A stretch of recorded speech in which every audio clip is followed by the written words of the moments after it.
The e-jeepney or the electric jeepney is the electric version of the Philippine iconic jeepney, which is the most common form of public transportation in the Philippines.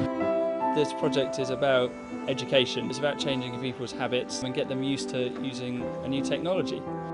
By using a Changu Changu model, we will keep our community green. They cannot imagine something better for their children because this is all they know. When you make them aware, they actually make an active effort in making a change. It really, really makes them feel like they are part of something big.